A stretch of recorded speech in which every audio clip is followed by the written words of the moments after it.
નમસ્કાર.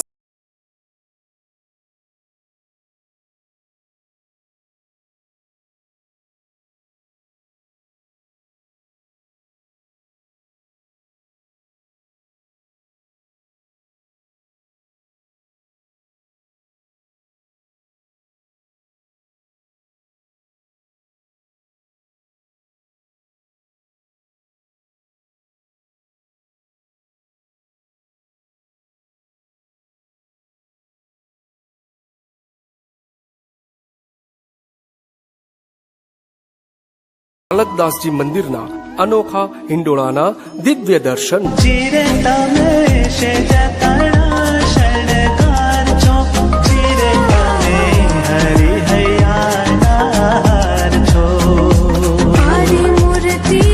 હિન્દુ ધર્મમાં શ્રાવણ માસને પવિત્ર માસ તરીકે ગણવામાં આવ્યો છે, ત્યારે રાજ્યભરના વૈષ્ણવ મંદિરો સહિત વિવિધ કૃષ્ણ મંદિરોમાં દર્શનાર્થીઓ બાળકૃષ્ણ ભગવાનના હિંડોળાના દર્શનનો ભક્તો લાભ લે છે. ત્યારે અરવલ્લી જિલ્લાના મોડાસામાં શ્રી બાલકદાસજી મંદિરે છેલ્લા 75 વર્ષથી શ્રાવણ સુદ એકમથી શ્રાવણ વદ ત્રીજ સુધી રોજ ભગવાન લાલાને વિવિધ શણગારના કલાત્મક હિંડોળામાં લાલાને ઝુલાવવામાં આવે છે. આ પ્રસંગે ભક્તો હિંડોળામાં બાળ સ્વરૂપ શ્રી કૃષ્ણની ભક્તિના રંગે રંગાઈને ભગવાનને ભાવપૂર્વક લાડ લડાવી હિંડોળે ઝુલાવે છે અને ભગવાન પણ પ્રેમથી હિંડોળે ઝૂલે છે. ગોવર્ધનનાથજી મંદિર ટ્રસ્ટ સંચાલિત બાલકદાસજી મંદિરમાં છેલ્લા 75 વર્ષથી શ્રાવણ સુદ એકમથી શ્રાવણ વદ ત્રીજ સુધી લાલાના હિંડોળા ભરવામાં આવે છે, જેમાં રથયાત્રા ઉત્સવ સમિતિના પ્રમુખ દિલીપભાઈ ભાવસાર દ્વારા નિત નવા રૂપરંગ સાથે જેવા કે ફ્રૂટ, ફળ, ફૂલ, પછી કાચ, પછી આભલા, કોળા એવા વિવિધ પ્રકારના સુશોભન દ્વારા લાલાને રોજ રીઝવવામાં આવે છે, જેમાં બાલકૃષ્ણ સખી મંડળની બહેનો, નગરજનો અને ભક્તજનો દ્વારા લાલાને રીઝવવાના પ્રયત્નો કરવામાં આવે છે. તેમજ રથયાત્રા ઉત્સવ સમિતિના પ્રમુખની તનતોડ મહેનતથી આ બધું શક્ય છે.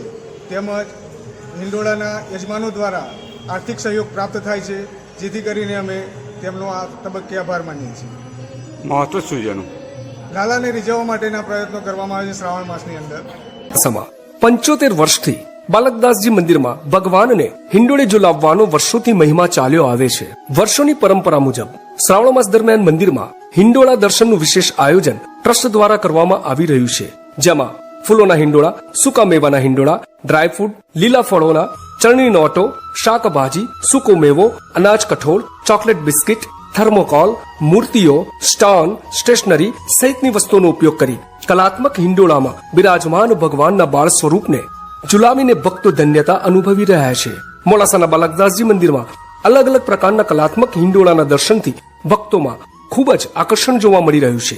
હિંડોળાના દર્શન કરવાથી તેમજ ભગવાનના બાળ સ્વરૂપ લાલાને હિંડોળે ઝુલાવવાથી ભક્તોની દરેક મનોકામના પૂર્ણ થાય છે, તેવી ભક્તોની આસ્થા સાથે હિંડોળા પર ઝૂલતા ભગવાનને જોઈને મન પ્રફુલ્લિત થઈ જાય છે.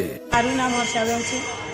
બાલકદાસ મંદિરમાં અમે રોજ હિંડોળાના દર્શન કરવા આવીએ છીએ. 20-25 વર્ષથી અહીંયા કાયમ અમે હિંડોળાના દર્શન રોજ નવા ફ્રૂટ, પછી શાકભાજીના, પછી દર્પણના, પછી સૂકા મેવાના, ડોડાના, પછી ફૂલહારના બધા હિંડોળા ભરાય છે અને બધા દર્શનાર્થીઓ દર્શન કરવા માટે ગામમાંથી બધા ઉમટી પડે છે અને અમે લાલાને રીઝવવા માટે ભજનો કરીએ છીએ અને રોજ આનંદ અનુભવીએ છીએ.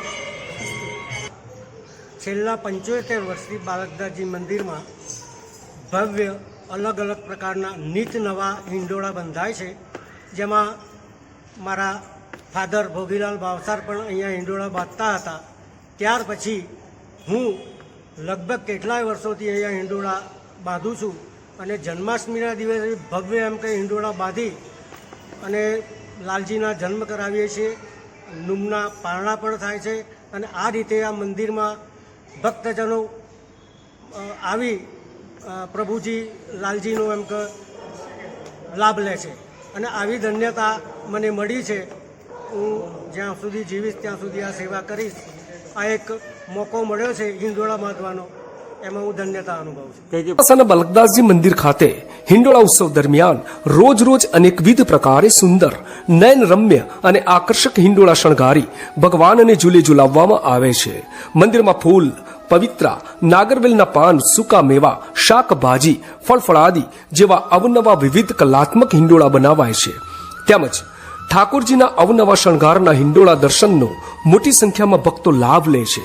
મોડાસાના બાલકદાસજી મંદિરે હિંડોળાના દર્શનનો મોટી સંખ્યામાં દર્શનાર્થીઓ દર્શન કરી ધન્યતા અનુભવી રહ્યા છે. આ ઉપરાંત મંદિર પરિસરમાં મહાઆરતી, અખંડ ધૂન, ભજન કીર્તન જેવા ધાર્મિક કાર્યક્રમો પણ યોજાય છે, જેમાં ભક્તો ભજન કીર્તનમાં લીન થાય છે.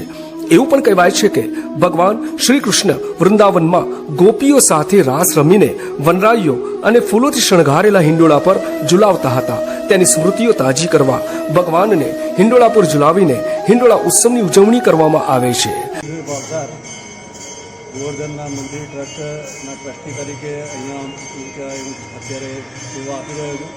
છેલ્લા 75 વર્ષથી મોડાસા મુકામે આ ગોવર્ધન મંદિર ટ્રસ્ટ દ્વારા વિવિધ પ્રકારના હિંડોળા ભરવામાં આવે છે. અલગ અલગ પ્રકારના ડ્રાયફ્રૂટ, ફ્રૂટ તથા ફૂલના અને અલગ અલગ વસ્તુઓના હિંડોળા ભરી છેલ્લા 75 વર્ષથી શ્રાવણ સુદ એકમથી શ્રાવણ વદ 30 સુધી આ હિંડોળાનું ભવ્ય આયોજન અહીંયા કરવામાં આવે છે. એની અંદર સમગ્ર વાવસાર અને સુધાર સમાજના લોકો આ મંદિરની અંદર આવે છે અને મોટી સંખ્યામાં અન્ય જ્ઞાતિના લોકો ભજન કરવા માટે રોજ સાંજે 6:30થી અહીંયા પધારે છે. 7:30 વાગે મંદિરની આરતી થાય છે અને ત્યાર પછી હિંડોળાની આરતી કરવામાં આવે છે.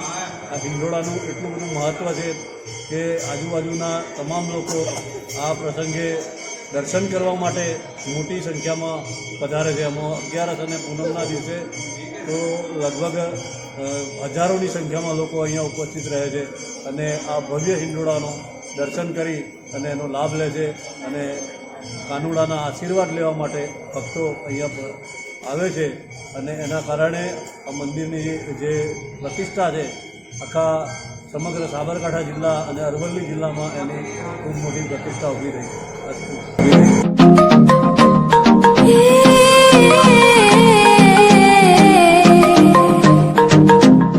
હાલાજી તારા હાથ વખાણો રે કે પછી તારા પગલા વખાણો